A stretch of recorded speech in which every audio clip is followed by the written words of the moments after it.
नमस्कार मित्रों, आज चिंतन में साधना का सत्य। मनुष्य हर तरफ से शास्त्र और शब्दों से घिरा है, लेकिन संसार के सारे शास्त्र एवं शब्द मिलकर भी साधना बिना अर्थहीन है। शास्त्रों और शब्दों से सत्य के बारे में तो जाना जा सकता है, पर इसे पाया नहीं जा सकता। सत्य की अनुभूति का मार्ग तो केवल साधना है। शब्द से सत्ता नहीं आती है, इसका द्वार तो शून्य है। शब्द से निशब्द में छलांग लगाने का साहस ही साधना है। विचारों से हमेशा दूसरों को जाना जाता है, इससे स्व का ज्ञान नहीं होता, क्योंकि स्व सभी विचारों से परे और पूर्ण है। स्व के सत्य को अनुभव करके ही हम परम सत्ता परमात्मा से जुड़ते हैं।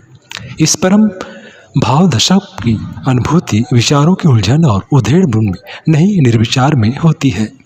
जहाँ विचारों की सत्ता नहीं है, जहाँ शास्त्र और शब्द की पहुँच नहीं है, वहीं अपने सत्य स्वरूप का बोध होता है, ब्रह्म चेतना की अनुभूति होती है। इस परम भाव दशा के पहले सामान्य जीवन क्रम में चेतना के दो रूप प्रकट होते हैं।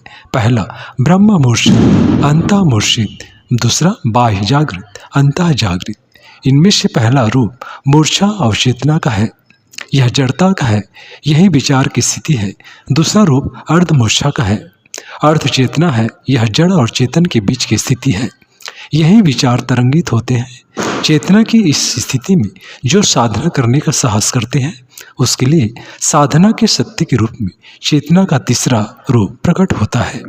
यह तीसरा रूप अमूर्छा पूर्ण चेतना का है। यह पूर्ण चैतन्य है, विचारों से परे है। मित्रों, सत्य की अनुभूति के लिए मात्र विचारों का भाव भर काफ़ी नहीं है, क्योंकि विचारों का भाव तो नशे और इंद्रिय भोगों की चरम दिशा में ही हो सकता है, लेकिन यहाँ जड़ता के सिवा कुछ भी नहीं। यह स्थिति मूर्छा की है, जो केवल पलायन है, उपलब्धि नहीं। सत्य को पाने के लिए तो साधना करनी होती है। सत्य की साधना से ही साधना का सत्य प्रकट होता है। यह स्थिति ही समाधि है।